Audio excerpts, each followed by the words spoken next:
Hi there guys and girls, good evening to each every one of you. Take a look at this little baby boy.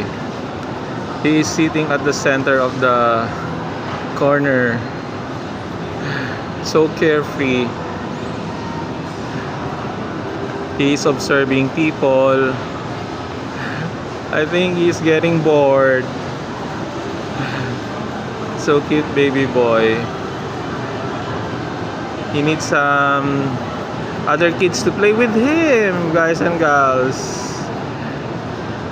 You know what, guys and gals, it's very good to explore sometime, especially if you're a kid.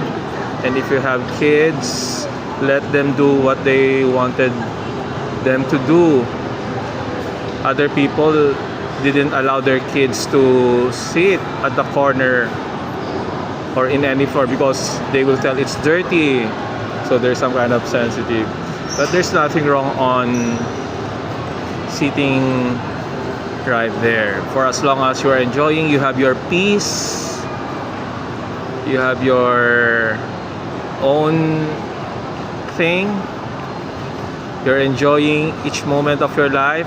Either you are a kid or you're not a kid, or even you're adult, old one, for everyone.